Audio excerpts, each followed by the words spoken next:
Terima kasih kami sampaikan kepada Ketua MPR RI. Palu sidang telah kami terima dan sidang kami lanjutkan. Assalamualaikum warahmatullahi wabarakatuh. Salam damai sejahtera untuk kita semua.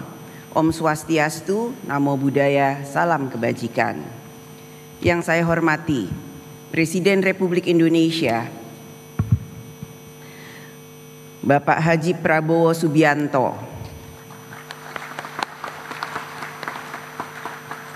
yang saya hormati Wakil Presiden Republik Indonesia Bapak Gibran Rakabuming Raka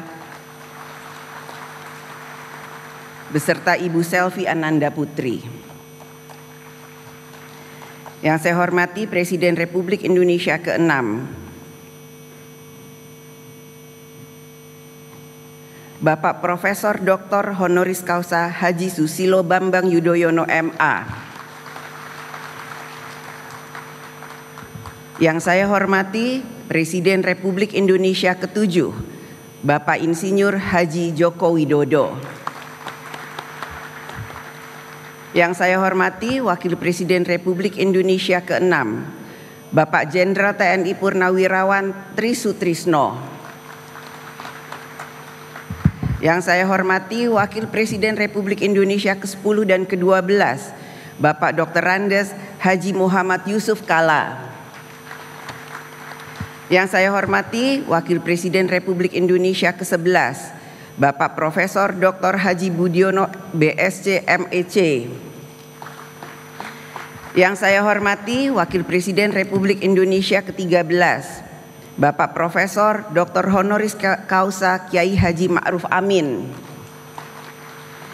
Yang saya hormati Ibu Dr. Honoris Causa Dr. Randa Hajah Sinta Nuria Abdurrahman Wahid M.Hum. Yang saya hormati Ibu Hajah Soraya Hamzahas. Yang saya hormati Ketua Majelis Permusyawaratan Rakyat Republik Indonesia Bapak Ahmad Muzani dan para Wakil Ketua MPR RI. Yang saya hormati Ketua Dewan Perwakilan Daerah Republik Indonesia Bapak Sultan Bahtiar Najamuddin dan para Wakil Ketua DPD RI. Ketua Badan Pemeriksa Keuangan Republik Indonesia Ibu Dr. Insinyur Ismayatun CSFA CFRA dan Wakil Ketua BPK RI. Ketua Mahkamah Agung Republik Indonesia Bapak Profesor Dr. Haji Sunarto. Ketua Mahkamah Konstitusi Republik Indonesia Bapak Dr. Suhartoyo SH.MH. Ketua Komisi Yudisial Republik Indonesia Bapak Profesor Amzulian Rifai SH.LMM PhD. Para Wakil Ketua Dewan Perwakilan Rakyat Republik Indonesia. Dan yang saya hormati para Ketua Umum Partai Politik yang saya sayangi dan saya cintai, Ketua Umum Partai Demokrasi Indonesia Perjuangan Ibu Profesor Dr. Honoris Causa Haja Megawati Soekarno Putri atau yang saat ini diwakili saya keberadaannya.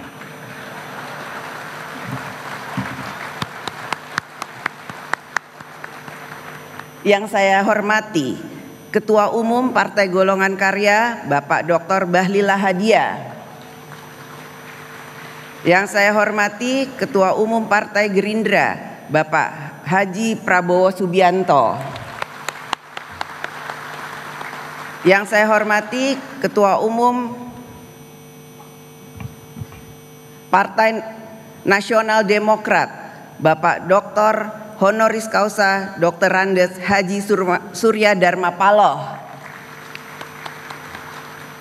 Yang saya hormati Ketua Umum Partai Kebangkitan Bangsa Bapak Dr. Honoris Causa Dr. Andes Haji Abdul Muhaimin Iskandar MSI. Yang saya hormati Presiden Partai Keadilan Sejahtera Bapak Dr. Haji Al-Muzamil Yusuf MSI. Yang saya hormati Ketua Umum Partai Amanat Nasional Bapak Dr. Honoris Causa Haji Zulkifli Hasan SEME. Yang saya hormati Ketua Umum Partai Demokrat Bapak Haji Agus Harimurti Yudhoyono MSc MPA MA. para anggota MPR RI, DPR RI, dan DPD RI yang mulia, para duta besar negara sahabat. Pada kesempatan ini hadir pula para ketua parlemen negara ASEAN. Yang pertama, His Excellency Tan Sri Dato Dr. Johari Abdul, President of AIPA, Speaker of the House of Representatives Malaysia. Yang kedua, Her Excellency Maria Fernanda Lee, Speaker of National Parliament Democratic Republic of Timor-Leste. Yang ketiga, His Excellency Syah Kiang Peng, Speaker of Parliament Republic of Singapore. Yang keempat, His Excellency Behin Orang Kaya Seri Lela Dato Seri Setia Awang Haji Abdurrahman bin Dato Setia Haji Muhammad Taib.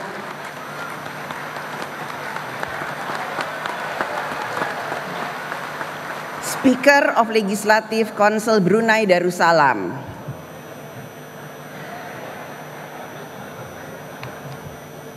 Para Menteri Kabinet Merah Putih, Panglima TNI, Kapolri, dan Jaksa Agung, para perwakilan teladan dari seluruh Indonesia, para insan pers, media cetak dan elektronik, para undangan yang berbahagia, serta seluruh rakyat Indonesia yang kami muliakan. Saudara-saudara sebangsa dan setanah air yang saya hormati dan saya cintai, hari ini kita berkumpul dengan semangat kebangsaan yang tinggi. Dalam hitungan hari, bangsa kita akan memasuki peringatan 80 tahun kemerdekaan Republik Indonesia. 80 tahun kita berdiri sebagai satu bangsa, satu tanah air yang dipersatukan oleh bahasa persatuan, bahasa Indonesia. Lebih dari itu, persatuan kita tegak karena kita memiliki Pancasila yang mempersatukan segala perbedaan suku, agama, dan budaya. Pancasila bukan hanya sekedar nilai, melainkan jiwa kehidupan berbangsa dan bernegara. Namun, mempertahankan Indonesia sebagai negara yang besar, berdaulat, dan kaya sumber daya bukanlah tugas yang ringan. Amanah sejarah ini menuntut hadirnya kekuatan nasional sejati, kekuatan yang mampu menjaga kedaulatan, membangun kemandirian, dan merawat kebudayaan sebagai jati diri bangsa. Kekuatan itu tidak lahir dari senjata atau kekayaan semata, melainkan dari kehendak rakyat untuk bersama-sama menjadi Indonesia. Kehendak yang hidup dalam semangat gotong royong, tumbuh dari rasa saling percaya dan mengakar dalam jiwa kolektif kita. Seperti pepatah dalam kearifan Jawa, mangan ora mangan sing penting ngumpul, yang berarti mengutamakan kebersamaan daripada mengejar kepentingan masing-masing. Inilah jiwa sosial yang membedakan kita dari bangsa lain. Kebersamaan itu kemudian diperkuat dalam konstitusi dan dijelmakan sebagai prinsip dasar negara kita, kedaulatan rakyat. Rakyat berdaulat atas kekuasaan negara, rakyat berdaulat atas sumber daya alam, rakyat berdaulat atas budaya bangsa. Inilah panggilan sejarah kita hari ini, menegakkan keadilan rakyat sebagai fondasi kekuatan nasional, agar setiap kebijakan, setiap langkah, dan setiap keputusan negara benar-benar berpulang pada kehendak rakyat. Hadirin sidang yang saya hormati dan muliakan, demokrasi kita berakar kokoh pada sila keempat Pancasila, kerakyatan yang dipimpin oleh hikmat kebijaksanaan dalam permusyawaratan perwakilan. Demokrasi kita adalah demokrasi yang berjiwa gotong royong, mengedepankan kepentingan bersama di atas kepentingan pribadi atau golongan. Demokrasi kita bukan hanya tentang saya, akan tetapi tentang kita. Kita yang berdaulat, kita yang sejahtera, dan kita yang berkebudayaan.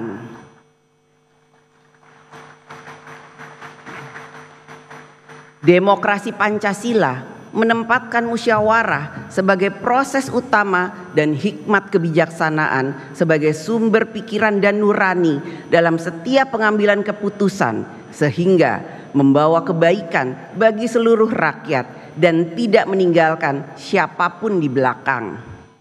Dalam sistem demokrasi Indonesia, sebagaimana diamanatkan oleh konstitusi, partai politik memegang peran strategis dalam membentuk perwakilan rakyat.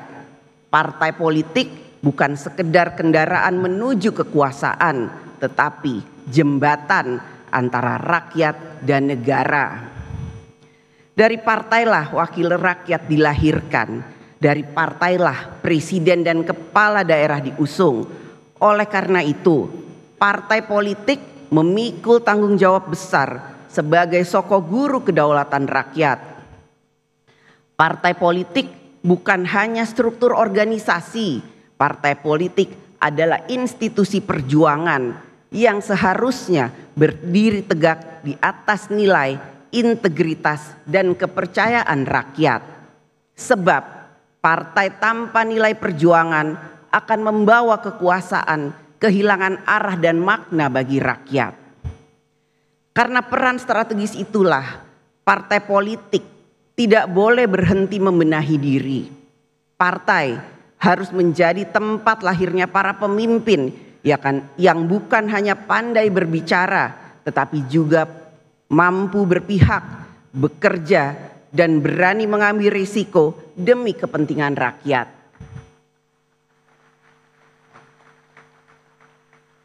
Namun, keberhasilan partai politik dalam menjalankan perannya sangat bergantung pada sistem yang menjadi wadahnya. Sebaik apapun visi dan integritas partai, jika sistem politik, khususnya sistem pemilu, tidak mendukung terwujudnya kedaulatan rakyat secara nyata, maka suara rakyat berisiko terdistorsi. Sistem pemilu kita sebagai sarana utama membentuk perwakilan memang belum sepenuhnya sempurna. Tantangan kita adalah memastikan bahwa sistem ini benar-benar mendekatkan kehendak rakyat dalam menempatkan wakil-wakilnya dan memilih pemimpinnya. Saat ini, demokrasi dalam pemilu kita selain ditentukan oleh garis tangan, juga sering dipengaruhi oleh campur tangan dan buah tangan.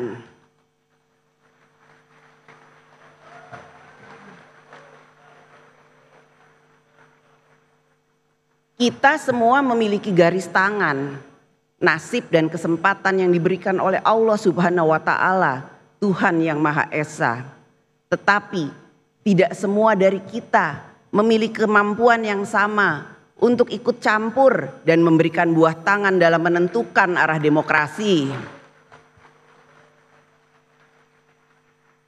Inilah kritik sekaligus otokritik terhadap demokrasi dalam pemilu kita. Kita harus terus memperbaiki dan menyempurnakannya. Sebab demokrasi yang kita cita-citakan bukanlah demokrasi campur tangan dan buah tangan, tetapi demokrasi yang memberi kesempatan setara bagi semua warga negara. Marilah kita bangun demokrasi yang menghidupkan harapan rakyat. Demokrasi yang tidak berhenti di bilik suara, tetapi terus tumbuh di ruang-ruang dialog, di dapur rakyat, di balai desa, hingga di gedung parlemen, agar setiap keputusan lahir dari kesadaran bersama, bukan hanya kesepakatan segelintir elit. Dalam demokrasi, rakyat harus memiliki ruang yang luas untuk berserikat, berkumpul, menyatakan pendapat, dan menyampaikan kritik. Kini, kritik rakyat hadir dalam berbagai bentuk yang kreatif dan memanfaatkan kemajuan teknologi, khususnya media sosial sebagai corong suara publik.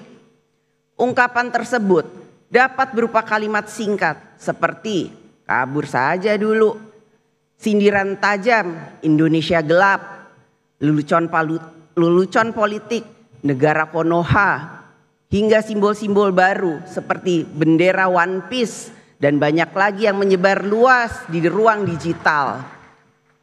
Fenomena ini menunjukkan bahwa aspirasi dan keresahan rakyat kini disampaikan dengan bahasa zaman mereka sendiri. Bagi para pemegang kekuasaan, semua suara rakyat yang kita dengar bukanlah sekedar kata atau gambar. Di balik setiap kata ada pesan, di balik setiap pesan ada keresahan, dan di balik keresahan itu ada harapan.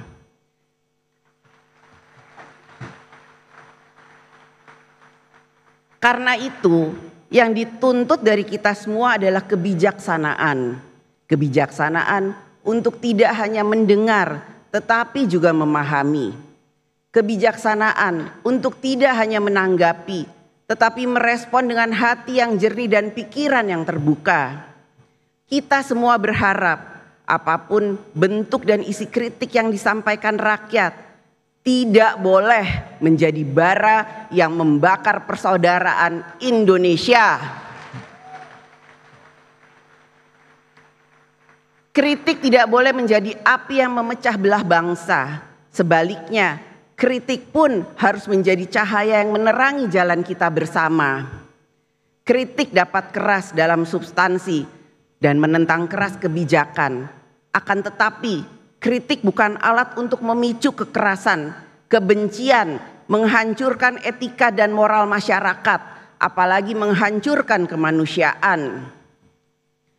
Gunakanlah ruang kritik itu sebagai sarana untuk menyadarkan penguasa, memperbaiki kebijakan, menuntut tanggung jawab, dan mendorong kemajuan bagi seluruh anak bangsa. Hadirin sidang yang saya hormati dan muliakan, kekuasaan eksekutif, legislatif, dan yudikatif harus dibagi. Bukan untuk saling melemahkan, melainkan untuk memastikan tidak ada satupun kekuasaan pun yang berdiri di atas yang lain. Dalam konteks Indonesia, sebagaimana diatur dalam Undang-Undang Dasar Negara Republik Indonesia tahun 1945, pembagian kekuasaan antara pemerintah, DPR, DPD, MPR, MA, dan MK bukanlah sekedar pemisahan kekuasaan, akan tetapi kekuatan terpadu atau united power dalam mencapai tujuan bernegara. Kekuasaan eksekutif, legislatif, dan yudikatif bukanlah tiga kutub yang saling berseberangan, melainkan tiga pilar dari satu bangunan yang sama, yaitu bangunan kedaulatan rakyat. Seperti sebuah orkestra konstitusional, meskipun kadang-kadang nadanya sumbang, semua komponen harus tetap menyanyikan satu lagu yang sama, yaitu Indonesia Raya. DPR RI bertindak sebagai penjaga nurani rakyat dan penjaga konstitusi, memastikan kekuasaan tetap setia pada rakyat, taat pada jalur konstitusi, dan demokrasi berjalan dengan hikmat kebijaksanaan.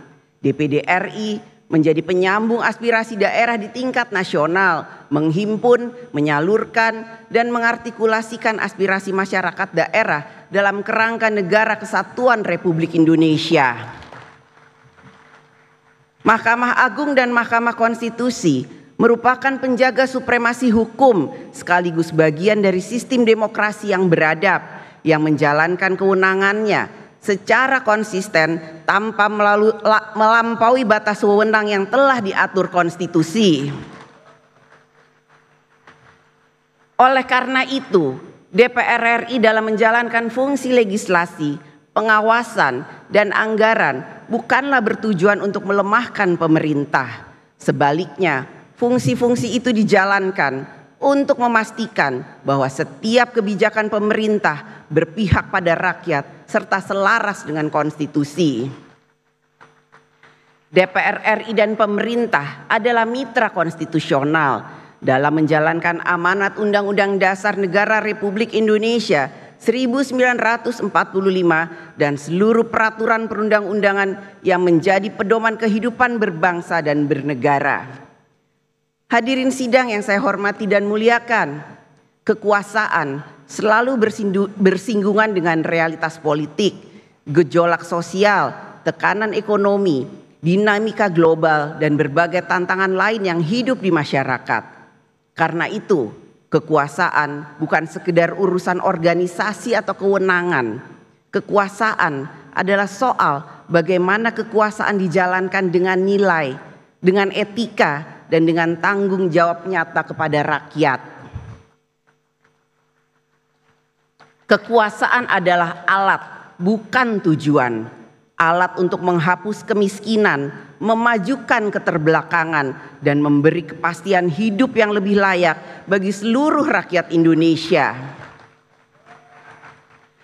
Dengan segala sumber daya yang dimiliki, mulai dari birokrasi, anggaran, sumber daya alam, hingga kewenangan, rakyat menaruh harapan besar bahwa negara akan selalu hadir secara nyata. Hadir bukan hanya di baliho, bukan hanya di pidato, tetapi hadir di sawah, di sekolah, di rumah sakit, dan di kampung-kampung yang menanti keadilan sosial. Inilah mandat utama bagi kita semua, para pemegang amanat kekuasaan, baik eksekutif, legislatif maupun yudikatif, yaitu menghadirkan kebijakan negara yang benar-benar melayani dan menyejahterakan rakyat. Bagi rakyat yang membutuhkan kehadiran negara dalam menyelesaikan persoalan hidupnya, menunggu 1 hari saja terasa sangat lama. Tetapi bagi kita, para pemangku kekuasaan di DPR RI dan di pemerintah, membahas dan mencari solusi atas persoalan rakyat seringkali berlangsung berhari-hari, berbulan-bulan, bahkan bertahun-tahun. Akibatnya rakyat harus menunggu. Jangan biarkan rakyat menunggu. Negara harus hadir secepat mungkin dalam menyelesaikan urusan rakyat. Pada kesempatan yang baik ini, izinkan kami DPR RI menyampaikan apresiasi setinggi-tingginya atas inisiatif Presiden Prabowo Subianto yang dalam waktu singkat telah menyelesaikan atau merespon cepat sejumlah persoalan strategis dan menyentuh langsung kepentingan rakyat. Di antaranya pencabutan izin tambang di kawasan Geopark Raja Ampat,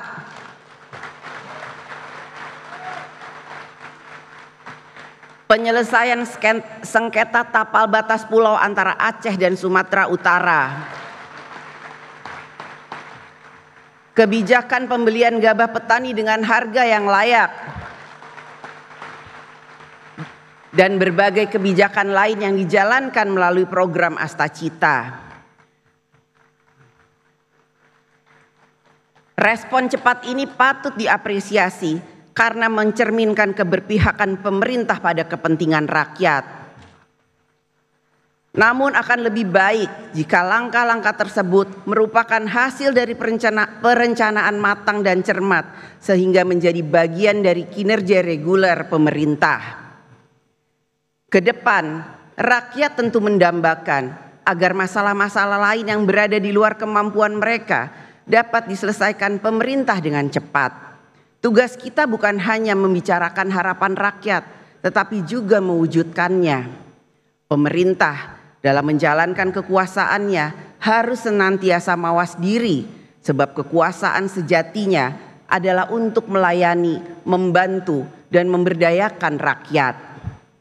Kekuasaan bukan untuk menakuti rakyat, melainkan untuk menyelesaikan urusan rakyat.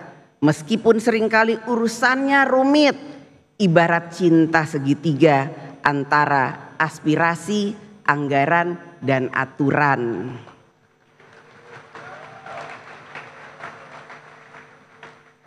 Namun serumit-rumitnya cinta segitiga itu selalu ada saja jalan untuk menemukan solusi yang terbaik bagi bangsa dan negara. Walaupun kadang terasa pedih, kadang patah hati, tetapi ya kita harus move on.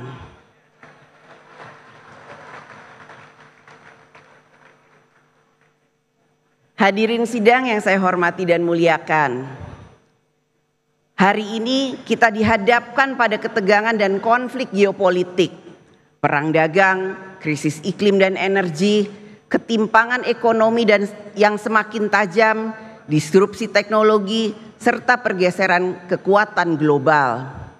Indonesia, seperti banyak negara lainnya, berada di dalam pusaran global tersebut. Karena itu, kita harus memiliki pijakan yang kokoh dan arah yang jelas dalam memenangkan kepentingan bangsa dan negara. Kita memerlukan pondasi kedaulatan, kemandirian dan kebangsaan agar kita mampu berdiri tegak di tengah perubahan dunia tanpa kehilangan cita-cita dan jati diri bangsa. Pondasi kedaulatan tidak hanya berarti menjaga batas wilayah, tetapi juga memastikan arah kebijakan luar negeri dan ekonomi nasional ditentukan secara mandiri. Dalam dunia multipolar saat ini, Indonesia harus menempatkan diri secara strategis untuk memperjuangkan kepentingan nasional di forum-forum internasional, mulai dari isu lingkungan, ekonomi, geopolitik, perdagangan global, hingga tata kelola dunia yang lebih adil. Memperkuat pondasi kemandirian bukan berarti menutup diri dari dunia, melainkan membangun kekuatan domestik agar tidak rapuh menghadapi tekanan eksternal. Kemandirian ini menuntut langkah nyata, membangun kemandirian pangan, energi, manufaktur, dan teknologi strategis. Kemandirian nasional bukan sekedar soal infrastruktur dan modal, tetapi juga kualitas manusia yang menggerakkannya. Karena itu, investasi pada pendidikan, penguasaan teknologi, dan pembangunan karakter bangsa menjadi bagian tak terpisahkan dari strategi kemandirian. Dalam pembangunan sumber daya manusia nasional, kita tidak boleh mengabaikan fakta bahwa setengah dari potensi bangsa Indonesia adalah kaum perempuan. Data Badan Pusat Statistik atau BPS tahun 2024 menunjukkan 49% penduduk Indonesia adalah perempuan. Dalam era pembangunan inklusif, keberadaan dan kontribusi perempuan harus ditempatkan bukan hanya dalam kerangka hak azazi manusia, tetapi juga sebagai prasyarat keberhasilan pembangunan nasional.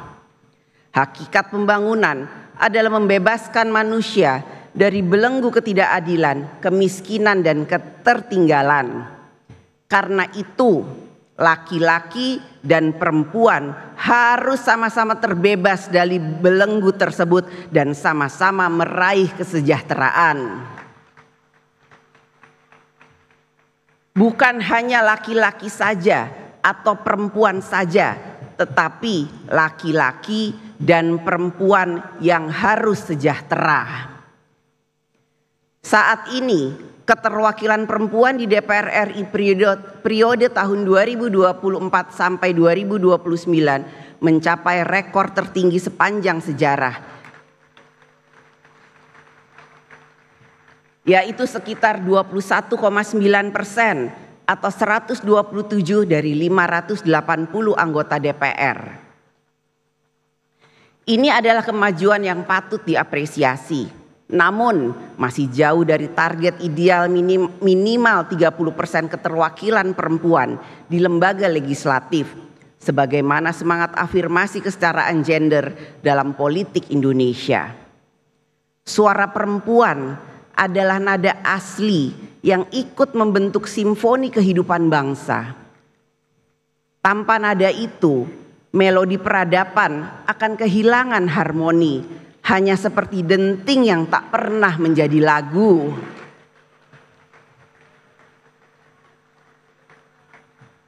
Laki-laki dan perempuan hidup di dunia yang sama, memikul tanggung jawab yang sama untuk membangun peradaban dunia.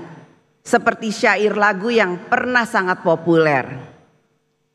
Imagine all the people sharing all the world.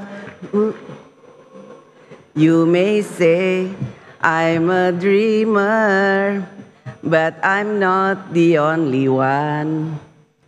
I hope someday you will join us and the world will live as one.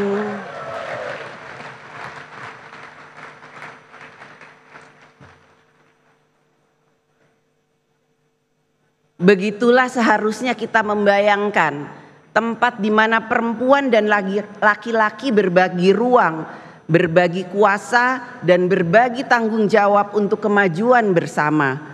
Perempuan juga berhak menduduki jabatan publik dan negara di semua tingkatannya.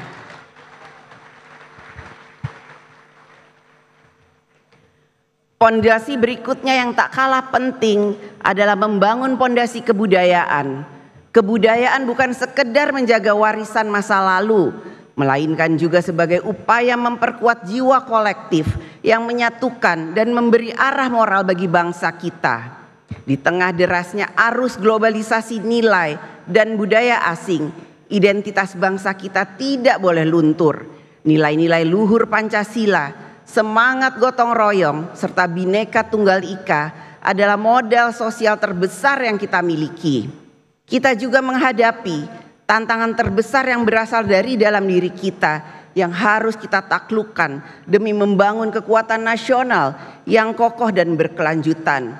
Seperti yang pernah diingatkan oleh Bung Karno, perjuanganku lebih mudah karena melawan penjajah, tapi perjuanganmu akan lebih sulit karena melawan bangsamu sendiri. Di satu sisi, rakyat kita dengan segala keterbatasannya memiliki etos kerja yang luar biasa. Petani, nelayan, buruh, guru, ojek online, TNI, Polri, ASN, tenaga kesehatan di pelosok-pelosok negeri, mereka semua bekerja keras tanpa kenal lelah. Namun di sisi lain, kita menghadapi kenyataan pahit. Sebagian kecil masyarakat dengan segala kelebihannya justru mengeksploitasi rakyat dan sumber daya alam melalui praktek bisnis yang manipulatif, bisnis ilegal, tambang ilegal, judi online, narkoba, penyelundupan dan lain sebagainya. Keuntungan mereka sudah melampaui batas rasionalitas ilmu ekonomi dan nilai peradaban. Presiden Prabowo Subianto menyebutnya dengan istilah tajam, serakah nomik.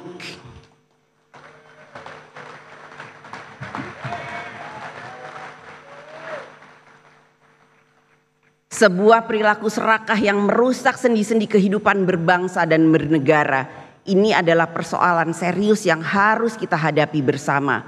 Menghadapi tantangan ini, kita membutuhkan pendekatan yang komprehensif, meliputi politik, ekonomi, hukum, budaya, dan komitmen bersama seluruh elemen bangsa. Kita perlu menjalankan transformasi ekonomi dan keadilan sosial yang nyata, penegakan hukum yang tegas dan tidak pandang bulu, serta kerja kolektif dalam mewujudkan transformasi nasional.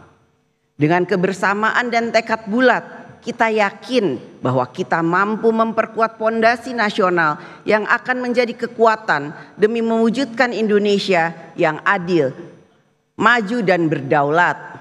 Saudara-saudaraku sebangsa dan setanah air, tahun 2045 akan menjadi tonggak bersejarah saat Indonesia merayakan 100 tahun kemerdekaan. Perayaan ini bukan sekedar momentum ulang tahun, tetapi juga menjadi titik awal dari Indonesia emas, sebuah era kejayaan dan kemajuan bangsa yang kita impikan bersama. Pada tahun 2045, jumlah penduduk Indonesia diperkirakan mencapai 324 juta jiwa, menjadikan kita negara dengan populasi terbesar ke-6 di dunia. Lebih dari itu, sekitar 70% penduduk berada pada usia produktif. Ini adalah peluang besar yang harus kita manfaatkan secara optimal. Kita memiliki 20 tahun untuk menuju tahun 2045.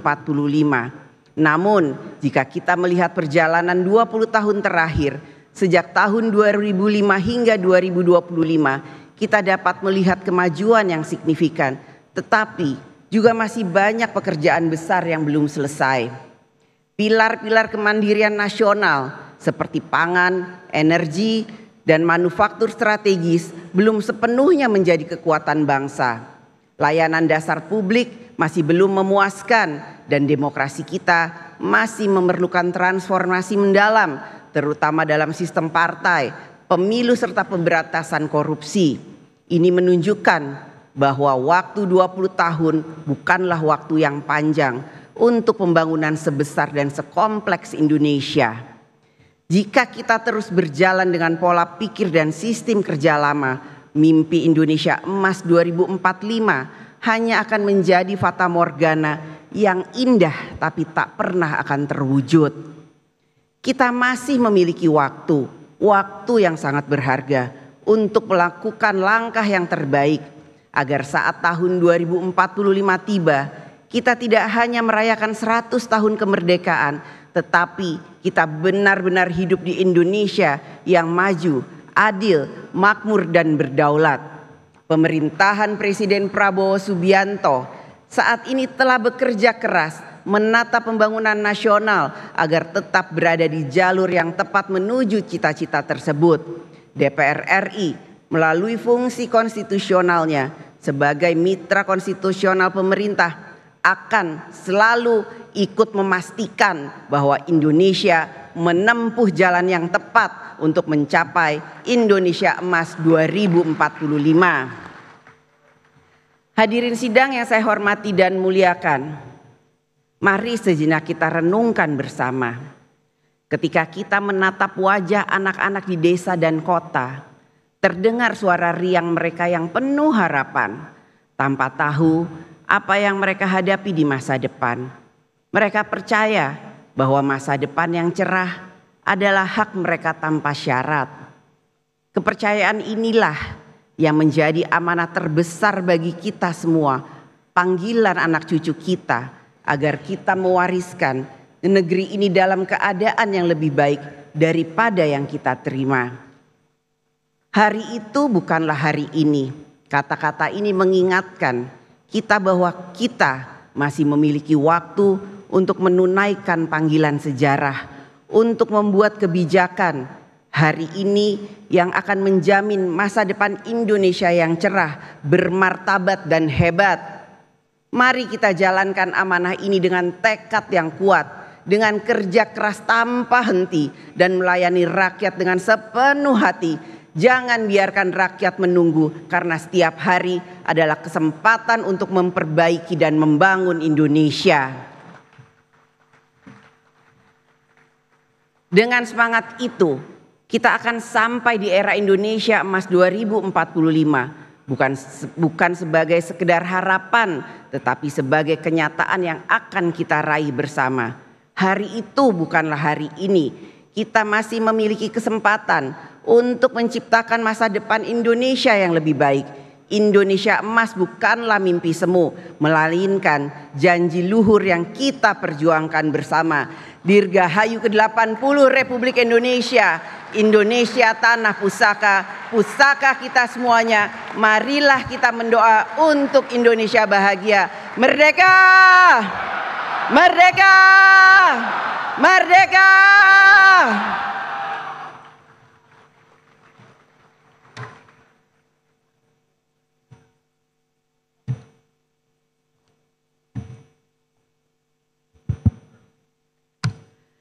Saudara Presiden dan Saudara Wakil Presiden, hadirin peserta sidang yang terhormat. Marilah kita memasuki agenda selanjutnya, yaitu pidato Presiden Republik Indonesia tentang penyampaian laporan kinerja lembaga-lembaga negara dan pidato kenegaraan dalam rangka hari ulang tahun ke-80 kemerdekaan Republik Indonesia tahun 2025. Di hadapan sidang tahunan MPR RI dan sidang bersama DPR RI dan DPD RI didahului dengan penayangan video capaian kepemimpinan Presiden Republik Indonesia. Penayangan video capaian kepemimpinan Presiden Republik Indonesia.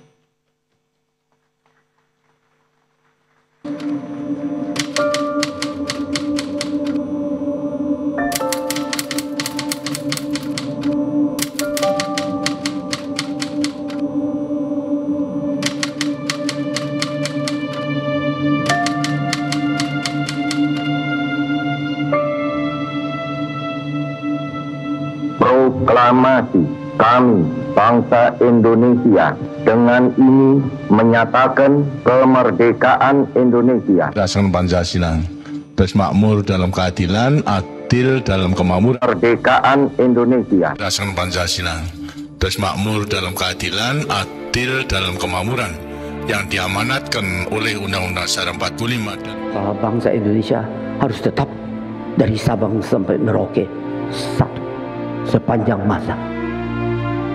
Republik Indonesia menghargai kemajemukan, baldatun thayyibatun wa rabbun ghafur. Kita tatap masa depan kita dan bersatu padu memperbaiki kehidupan dan martabat kita sebagai satu bangsa. Sebagai sebuah bangsa yang besar, rukun dan bersatu, marilah terus kita pupuk dan perkokoh persatuan dan kebersamaan. Indonesia adalah rumah besar kita bersama. Hanya mungkin terwujud jika kita bersatu. Mari kita bangun Indonesia di atas landasan yang sudah dirintis oleh pendahulu-pendahulu kita.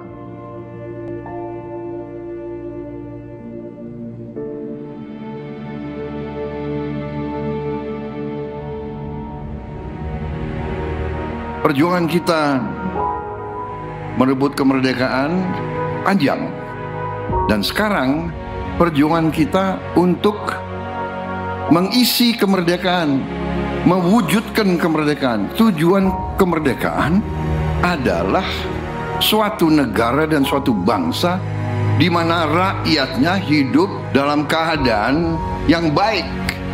Pemerintah berharap dapat membantu saudara-saudara kita di bidang pertanian, UMKM, nelayan, mereka dapat meneruskan usaha-usaha mereka dan mereka bisa lebih berdaya guna untuk bangsa dan negara.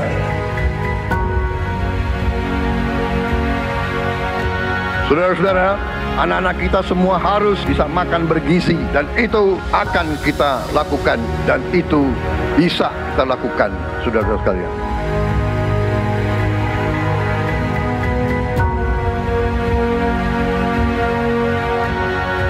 Saya sangat menghargai, tapi tidak perlu jangan ucapkan terima kasih kepada Prabowo. Ini kewajiban saya sebagai presiden. Ini kewajiban saya. Anak-anak diajarkan hormati orang tua, hormati guru, kemudian belajar dengan baik.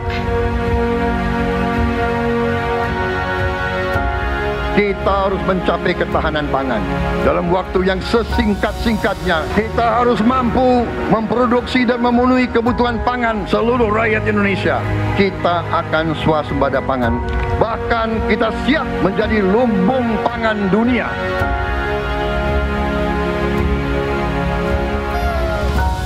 Cek kesehatan gratis untuk setiap warga negara ini sudah mulai berjalan. Saya kira ini juga salah satu terobosan di dunia, saya kira ya. Tidak semua negara punya program seperti ini. Selama saya jadi petani, baru kali ini ada koperasi yang tujuannya itu untuk membantu kelangsungan petani gitu. Dibentuknya koperasi merah putih ini sebagaimana harapan Bapak Presiden kita, yaitu Bapak Prabowo Subianto, untuk koperasi hadir di tengah-tengah masyarakat.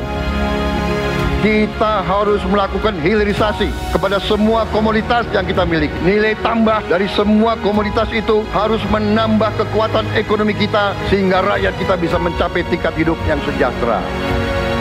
Dan antara Indonesia bukan sekedar sebuah badan pengelola investasi, melainkan instrumen pembangunan nasional yang harus bisa mengubah cara kita mengelola kekayaan bangsa demi kesejahteraan seluruh rakyat Indonesia.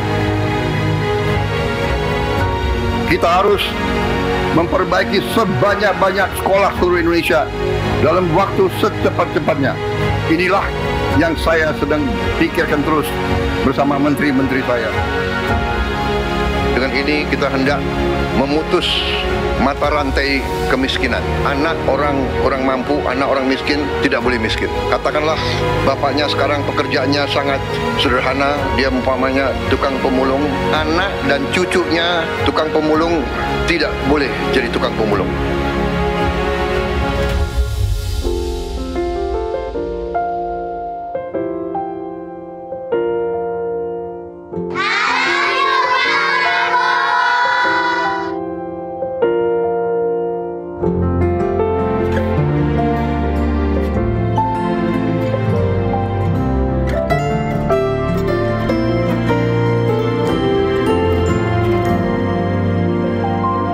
bersyukur sama pemerintahan Prabowo dengan adanya Serap Bulog langsung ke masyarakat, bisa dirasakan hasilnya, bisa ngebantu masalah perekonomian. Buat Bapak Presiden Prabowo, terima kasih sudah buat sekolah rakyat, karena ini buat orang-orang gak mampu. Bapak Prabowo, berkah ya Pak ya, sehat terus. Saya cuma bisa mengucapkan terima kasih banyak. Saya yakin bantuan Bapak bisa bikin anak saya bisa mengejar mimpinya. Terima kasih Pak Prabowo, saya jadi bisa melanjutin sekolah saya lagi.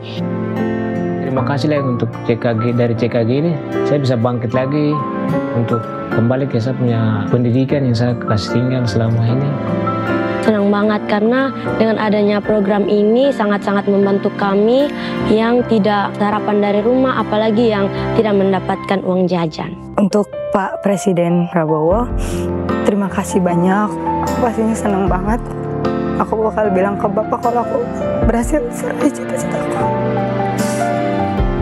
Jadi kita tidak melihat ke belakang, kita melihat ke depan. Kita bersatu, kita menggabungkan kekuatan kita, bergabung pikiran kita, bergabung idealisme kita. Kita bersatu, kita bekerja sama, kita akan buktikan itu. Ya, pemimpin-pemimpin Indonesia mau dan bisa bekerja sama. Kita mau dan bisa kolaborasi.